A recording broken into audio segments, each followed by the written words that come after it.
Did you know, on average, heating your home makes up 82% of your energy bill? Installing a smart thermostat could save you a lot of money and be good for the planet. Honeywell Home have been making the home smarter and more comfortable for over 100 years, and their trusted smart thermostats help you get control wherever you are. And because they work with Google and Alexa, you can simply change the heating with your voice. Installing a smart thermostat doesn't have to be confusing or time-consuming, so why not visit getconnected.honeywellhome.com to find out more. Hello and welcome to the brand new Pocket-lint podcast, sponsored by Honeywell Home from Residio, making the smart home simpler. My name is Stuart Miles, and each week the team and I are going to be looking at the biggest stories in tech, interviewing some really interesting people, and walking you through the big decisions you should factor in when buying the latest gadgets. Coming up this week, we talk all things Google I/O with Pocket-lint editor Chris Hall. I take a ride in a £500,000 Rolls Royce Phantom to check out the sound system, and we talk to Mike and Brit on the team to find out what the best fitness tracker on the market is. So without further ado, let's get on with the show. This week we saw Google's big annual developer show, where it uses that platform to excite the developers, get everybody up and running on new developments. Chris, you're with me. You were following it closely when it happened. What are your three big things from the conference? Well, Google I/O is a huge developer conference, and Google uses it in a way that will showcase everything that's coming in the future, as well as making some announcements for now.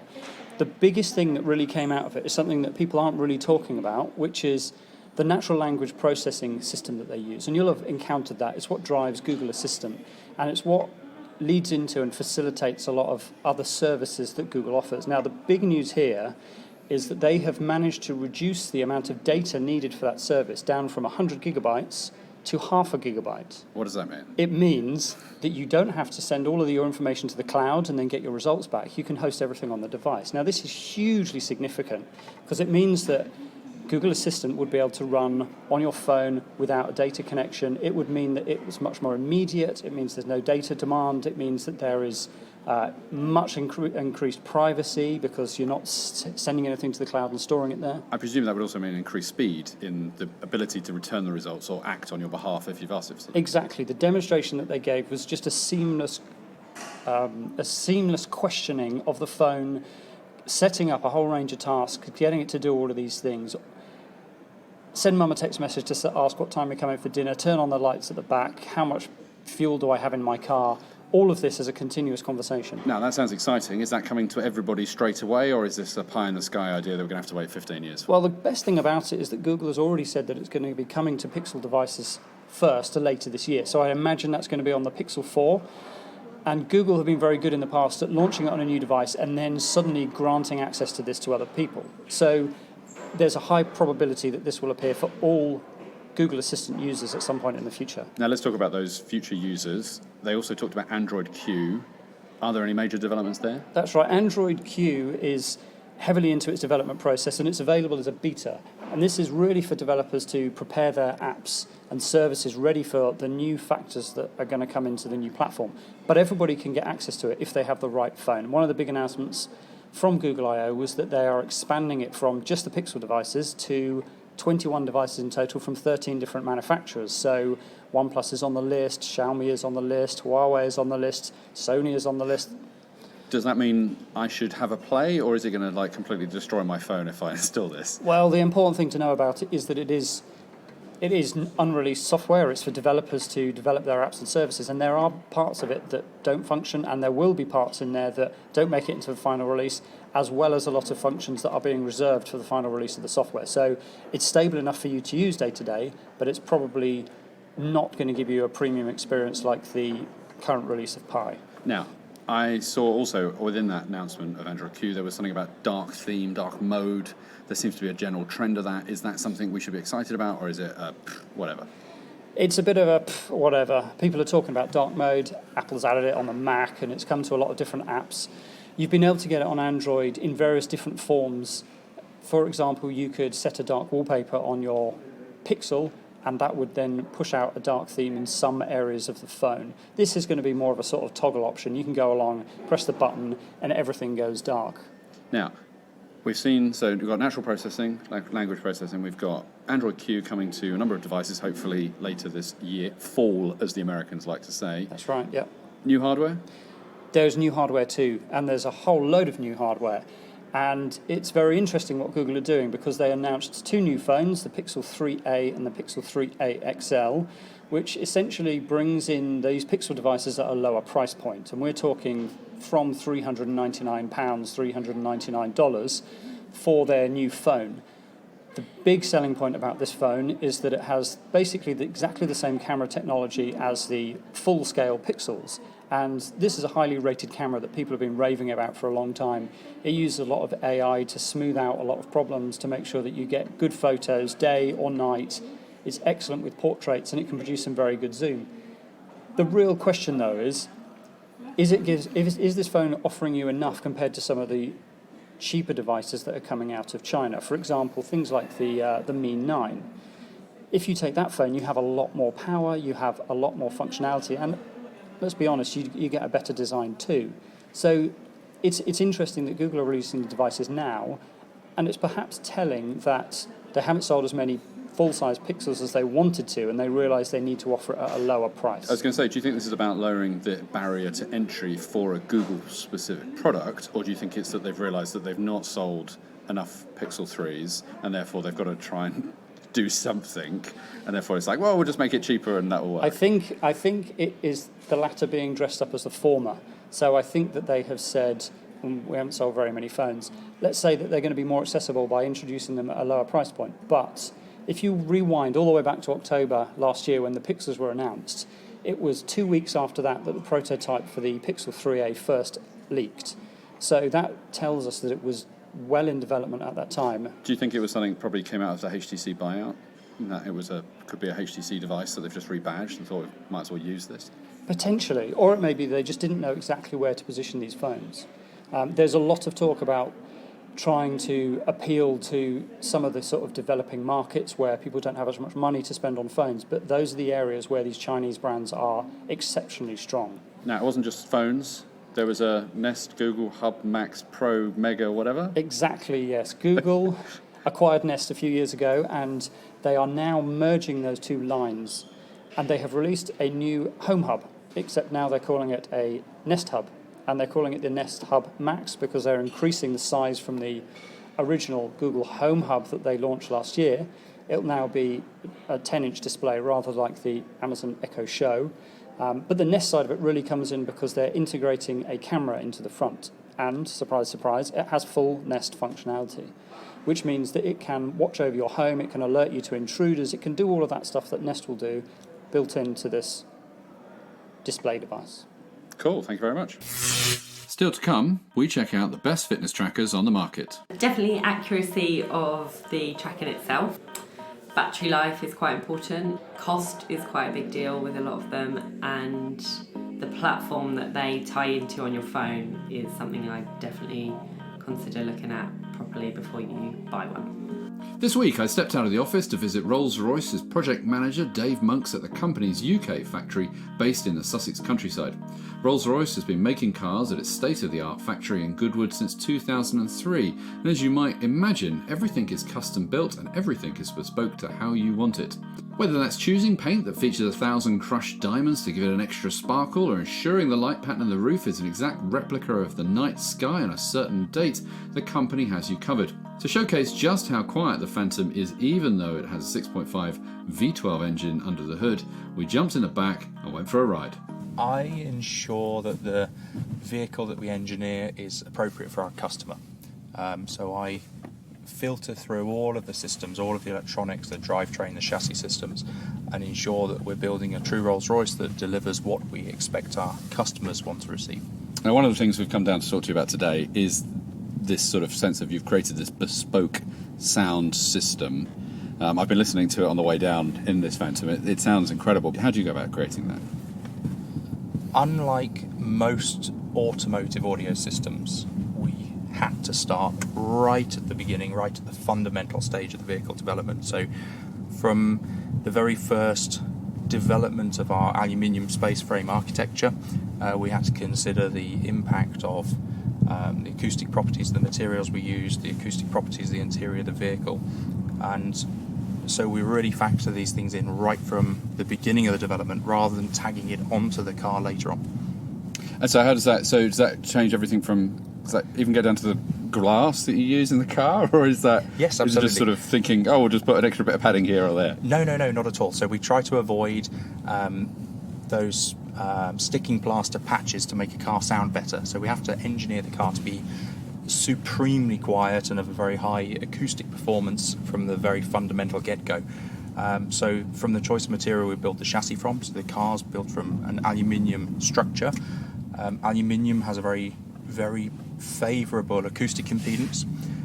It also allows us to build structures that we can factor into the audio system development.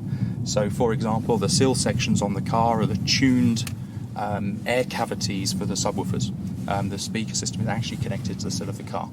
Then the next layer up is the materials on the inside, so sound deadening materials to damp any noises coming through. Acoustic glass, so we have double glazed glass with a nearly perfect acoustic performance. And so really we're developing a studio as well as a car. So it must be quite a tough job. What do you feel is the sort of toughest part of that? You have to get a balance between creating this perfect anechoic studio and creating a vehicle that's enjoyable to drive and be a passenger in. And that can start off to be a little bit conflicting. We found that if we made the car completely silent, which is very good for the audio system, it becomes a little bit disorientating to drive. You have lost the sensation of speed, you lose the sensation that you're being transported, and that can bring on a sort of nausea. So we deliberately allow some sound into the car, so in a proportional increase in aerodynamic sounds as the car pushes on, and some intrusion of engine noise when you accelerate hard. But under a normal cruising condition with minimal dynamic inputs, we want the car to be as silent as possible so that the passengers can enjoy a conversation like this without having to raise your voice or enjoy the music they're listening to. And do you think that's important to customers? Is that one of the key things that a Rolls Royce customer comes along and says, I need this to sound good? Or is it about, because most people when they think about cars, they instantly go, oh, it's got to drive good, and the audio comes second? It's about effortlessness with the Rolls Royce. We want to be able to sit here and have a conversation without raising a voice. I want to be able to talk to Matt in the front without shouting over to him, taking all the stress out of the situation. If you've decided to listen to your favourite track, some of mine are on the system in front of you, you don't want to have to strain your ear to hear certain notes and tones that you expect from your home audio system. And if to deliver that supreme, effortless product, yes, that it is important. It could be the customer doesn't think about that when they purchase the car. It could be they don't think, hey, I want this perfectly silent car for an amazing audio system. But they should come away from the product delighted with what they received. Now, talking to different manufacturers of speakers, not necessarily for cars, but elsewhere, I've interviewed Giles Martin, for example, in the past. They talk about a certain sound and a certain sound stage, and this idea that sometimes your companies go for a natural sound. If you look at something like Beats, for example, they go for a very bass-heavy sound.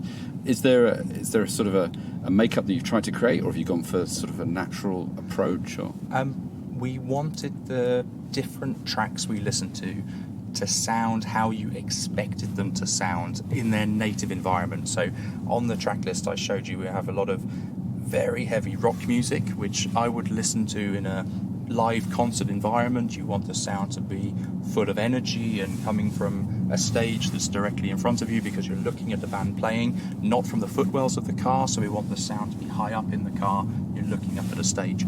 There's also some drum music we want that to sound as if it comes from all directions around you, a complete immersion in that music.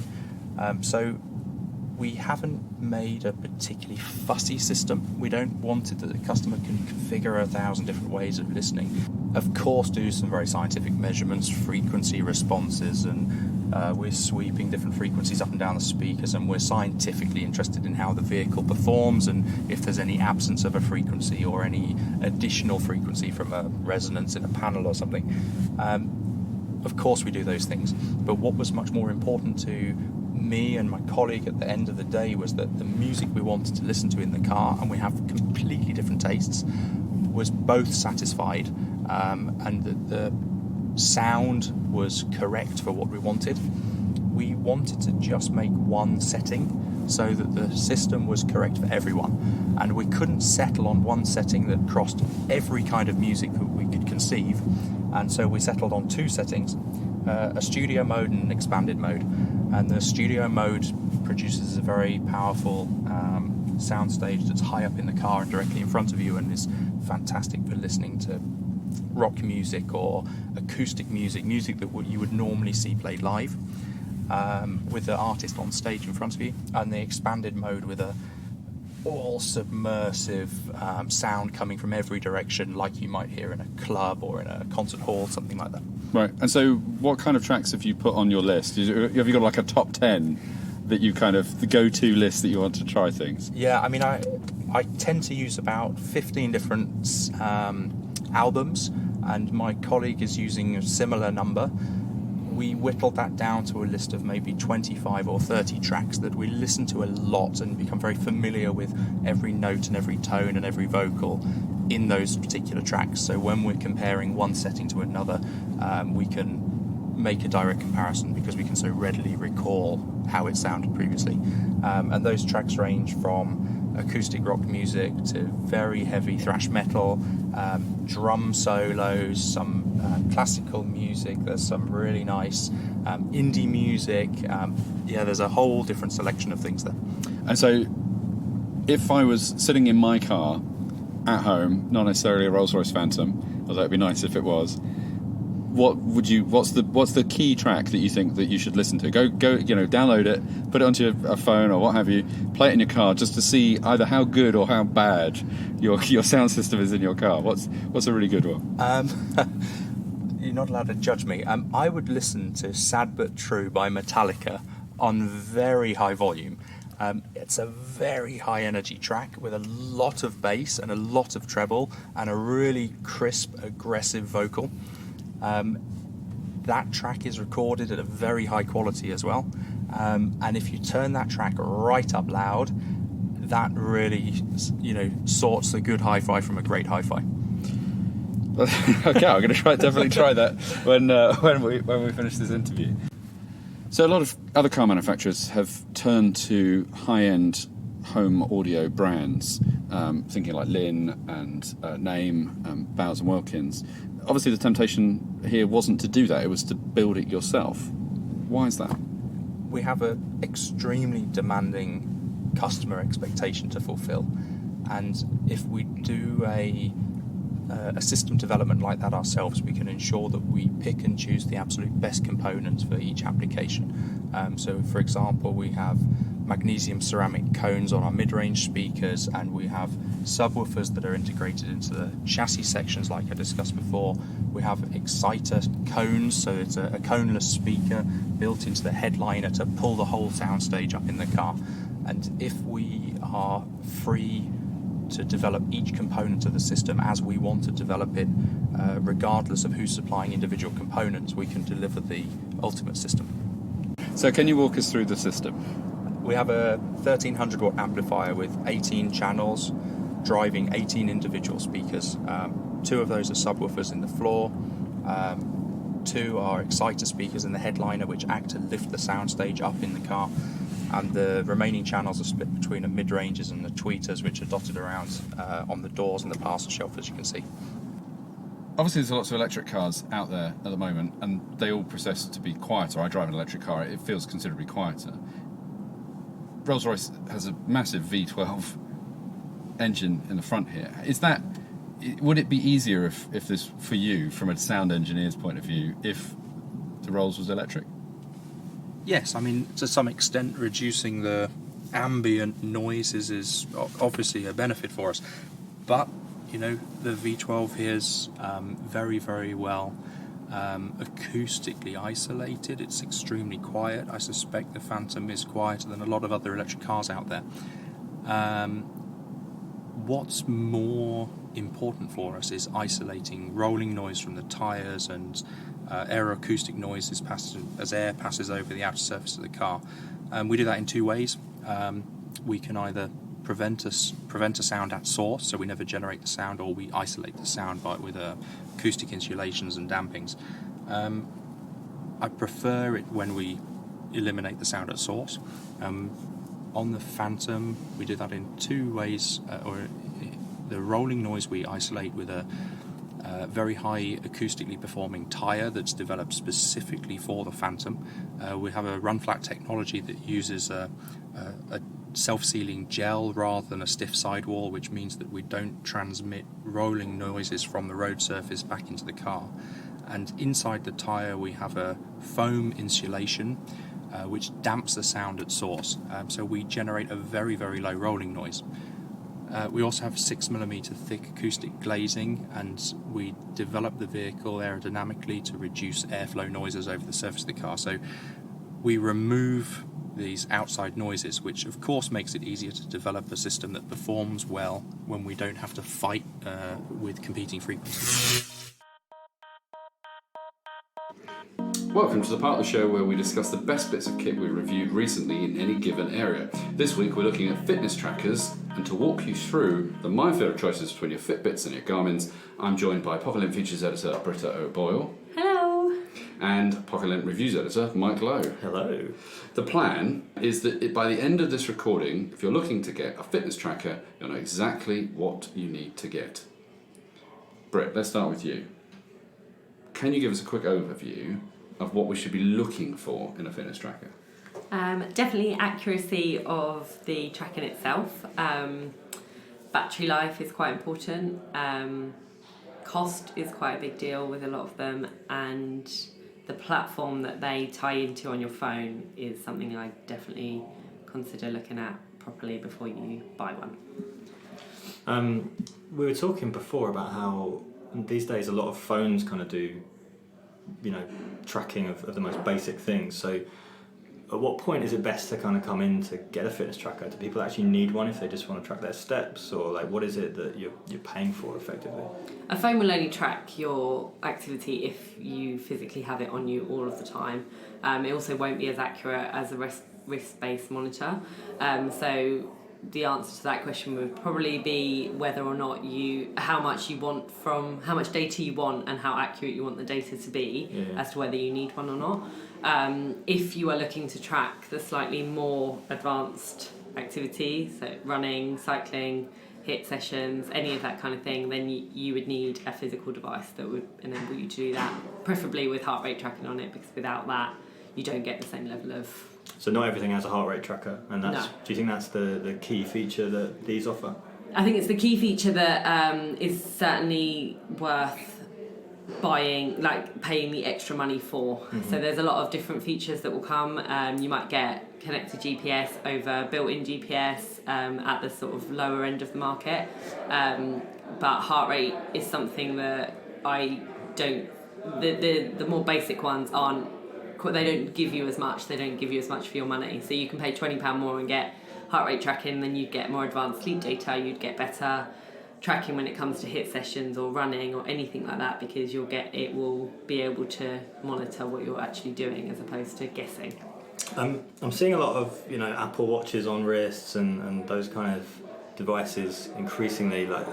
With that being so popular now, is there a reason to consider a fitness tracker?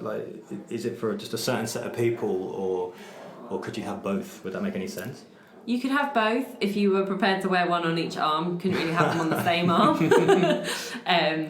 I have worn both in the past, especially when I've been reviewing them, testing how they sort of fare up against each other. I've seen you wear about 5 or I was going to say, I've seen you wear at least 6, maybe 7. When we were doing 3 peaks, you just had them up both your arms. You're like I did, yeah. a fitness tracker that picture saleswoman. has been around somewhere. But an Apple Watch is about 4 times more expensive than a fitness tracker, or than the Fitbit would, than a Fitbit would be, or a Garmin. So you need to decide whether you want the smartwatch tracking features. If you want smartwatch features, then Apple Watch is very good at that for iOS users, obviously. And we're talking there about, third-party apps and Yeah. text coming straight through to your wrist Yeah. and all that kind of stuff, right? Though Fitbit does actually do that, as does Garmin, Withings too.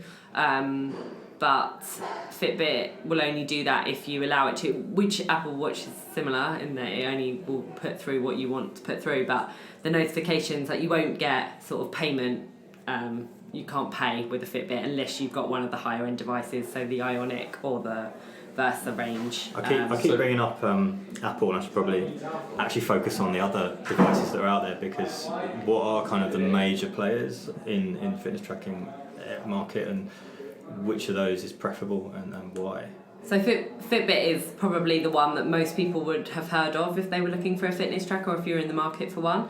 Garmin also come into that, offering quite a breadth of choice at the same time. Fitbit likewise.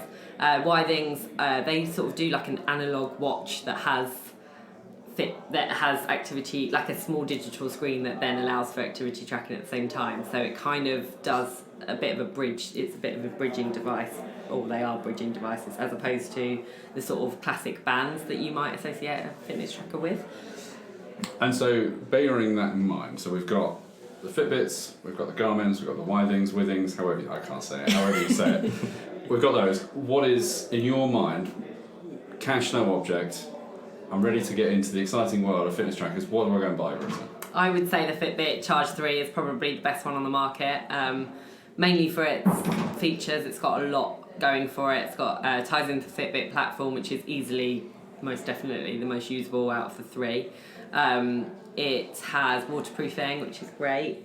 It's not too expensive. It's about £120. So it's kind of, it gives you a lot for your money, swim tracking, all that kind of thing. Now, there are a lot of Fitbits out there. There are. Looking at the array of them, it seems to be dozens and dozens. Does the Charge 3, does that hit the sweet spot? Are there newer ones? Is that an old one? Where does that fit? So the Charge 3 is not the newest. The Inspire range is the newer range now, which has taken over a couple of their others. The Inspire range is cheaper, but the HR version is the one to buy if you're going to go that route, because it's slightly cheaper looking than the Charge 3, so it doesn't have an aluminium frame. But the Charge 3 sits in between the Inspire and sort of the smartwatch section of Fitbit's range, so the Ionic would be the better one for runners, but then if you are a runner, Garmin is what I would recommend over Fitbit anyway. Okay. So it's kind of something for everyone. Yeah. How long do these things last for? Like, what should we be looking for in terms of longevity? Depends. It depends on, obviously, the more features that come in, battery life and stuff. Fitbit's pretty good. It's about 5 days for most of them on average, which isn't too bad if you compare that to sort of an Apple Watch, which you typically have to charge every other day, if not most days. But 5 days is about what you get, and then longevity-wise, you're probably looking, 2 years. I think you probably get out of it but you might need to change the straps on it. So the device itself will be fine, but you might find that it gets a bit grubby, that the straps get a bit loose. But this I've seen it solved by just buying a new strap, which you can get either through Fitbit or Amazon or whatever. And if I'm on a budget, what's the best option to go for? The Inspire HR is probably the best one, because it's about £30 cheaper than the Charge 3, offers many of the same features, does look a little bit cheaper, but it does basically the same thing, still gives you advanced sleep tracking, which is amazing, and it sort of does what it needs to do. It will give you the same accuracy and stuff, and it ties into the Fitbit platform, which is really easy to understand. So. Well, that's it for this week's show. New episodes of the Pocket-lint podcast will arrive every Friday with more news, interviews and buying guides for you to enjoy. We'd also love to hear your feedback to help us make the show even better. And if you have enjoyed it, please let your friends and colleagues know so they can enjoy it too. Until next Friday, have a good week.